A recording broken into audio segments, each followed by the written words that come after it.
Pessoal, hoje então a gente vai falar um pouquinho do manejo orgânico da pitaia e vamos contar um pouquinho da experiência aqui do extremo sul catarinense nos pomares comerciais que a gente tem acompanhado.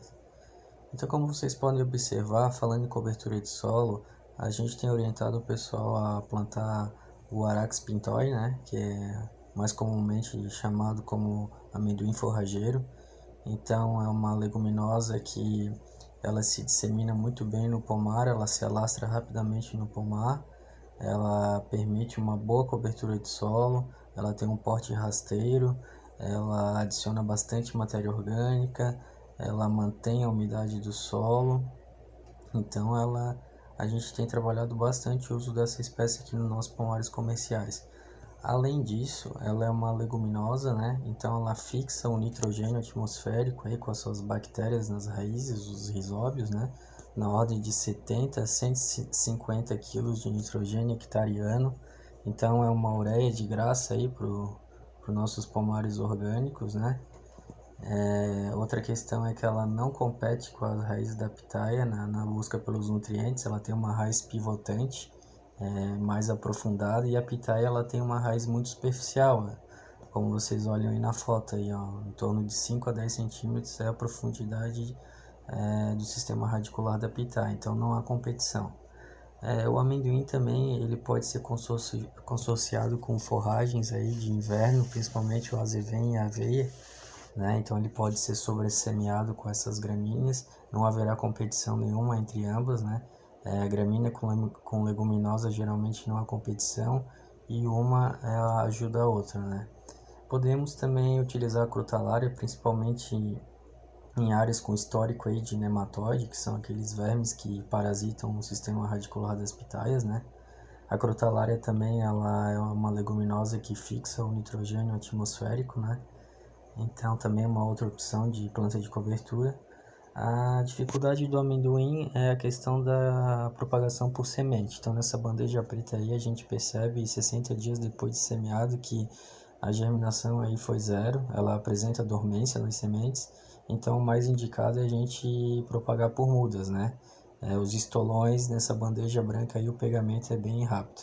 O manejo então é com roçada, né? Geralmente a gente recomenda aí quando ele chega a 50, 60 centímetros a gente fazer uma roçada e deixar um resíduo aí pelo menos uns 10 centímetros para manter ainda a cobertura do solo, né?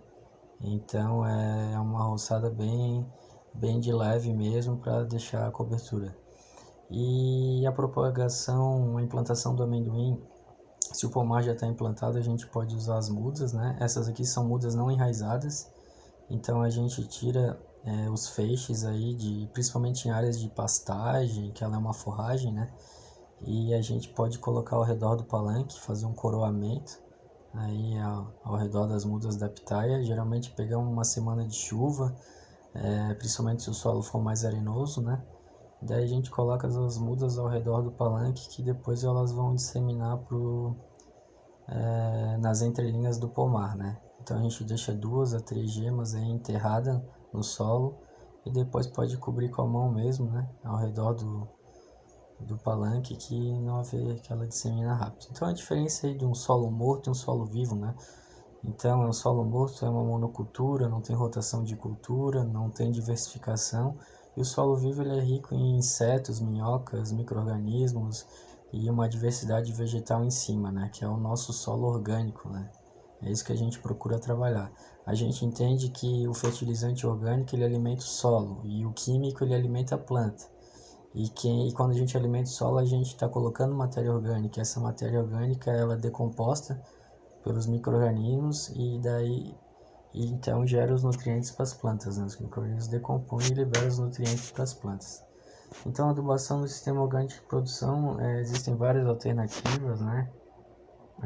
Dejetos animais, adubos verdes, composto, palhada, cobertura morta, biofertilizante, e cada um tem a sua função, né? Principalmente como na disponibilização de nutrientes, né?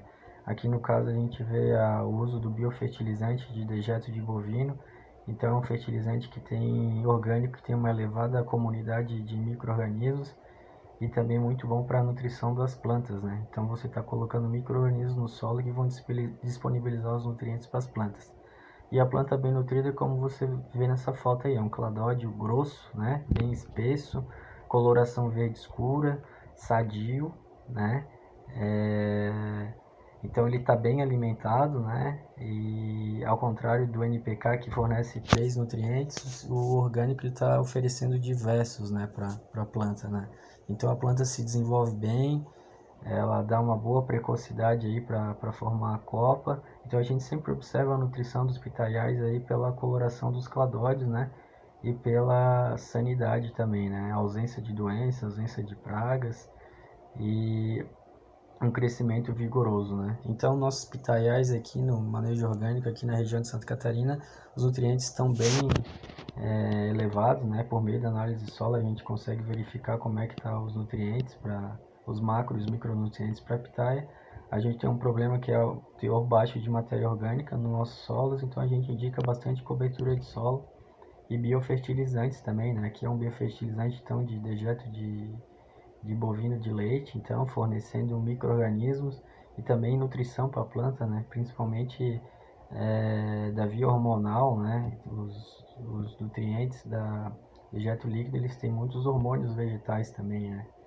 E vocês podem observar que os trabalhos científicos mostram que a qualidade da pitaia, quando a gente utiliza adubação orgânica, a gente consegue diminuir as perdas pós-colheita, né? Então a adubação aqui com esterco de bovino associado ao esterco de galinha foi mais eficaz que as demais adubações orgânicas, então resultando em menores perdas. E o composto também tem um trabalho avaliando o NPK, o composto mais o NPK e o composto sozinho. A gente observa ali em vermelho 12 kg do composto parcelado ao longo do ano foi semelhante à utilização do NPK mais o composto, né? Então o composto sozinho conseguiu suprir a nutrição da pitaia e a produtividade, né? Assim, o esterco bovino e a cama de aves também, a produtividade foi maior utilizando esses dois materiais, né? O esterco de bovino é um excelente material porque ele tem uma relação CN alta, carbono e nitrogênio, então ele persiste mais tempo no solo, ele tem uma decomposição menor. E assim, a gente abre a boca da planta com o uso do calcário, né, gente? Então a gente tem que manter o pH aí, corrigir a acidez do solo para nível de 6, 6,5, para a planta poder absorver os nutrientes. De nada a gente adianta fazer uma boa adubação se tiver o solo bem calcareado e bem corrigido, né? E nossos pitaiais aí, a produtividade a partir dos 4 anos tem girado aí entre 20 e 23 toneladas, então o sistema orgânico, uma excelente produtividade aí, tanto a nível nacional como a nível internacional, né? Então produtividades bem elevadas, pomares sadios, pomares bem equilibrados, não há necessidade de fazer raleio, são frutos com bom tamanho, com excelente qualidade, né? E uma excelente produtividade, né? Então, e com bastante persistência, né? Que os adubos orgânicos eles reagem ao longo de vários anos, né? Então a gente só vai mantendo, né? E tem alguns trabalhos também que mostram o peso dos frutos, por exemplo, nessa figura 3, peso dos frutos no segundo ano de produção da pitaia. Então eles avaliaram adubo formulado, esterco bovino e cama de aviário. Então esterco bovino e cama de aviário, o peso foi superior ao uso do adubo formulado, o NPK, né? E o BRICS também, na figura 4, o teor de sólidos solúveis dos frutos no segundo ano de produção, ele também foi superior utilizando a cama de aviário e o esterco de bovino. Então, como a gente preconiza, né, a adubação orgânica ela vai liberando lentamente e a planta vai solubilizando isso e formando seus açúcares, né? Então a gente trabalha nisso aí, equilíbrio no pomar, uma adubação orgânica bem equilibrada, sempre fazendo análise de solo para a gente ver o que está precisando, plantas de cobertura, biofertilizantes, adubação orgânica, esterco de bovino, cama de aves, a diversificação também e o controle biológico, né? Aqui a gente tem um pomar aqui com um cordão de bananeiras, onde a Irapuá ela gosta bastante do néctar das bananas e deixa de ir nas pitaias, né? Corredores aí também de reserva legal aí no meio das pitaias também para abrigar inimigos naturais, né? E alimento para os insetos pragas também. A gente deixa como bibliografia aqui o Manual do Solo Vivo, pela nossa grande Ana Primavesi.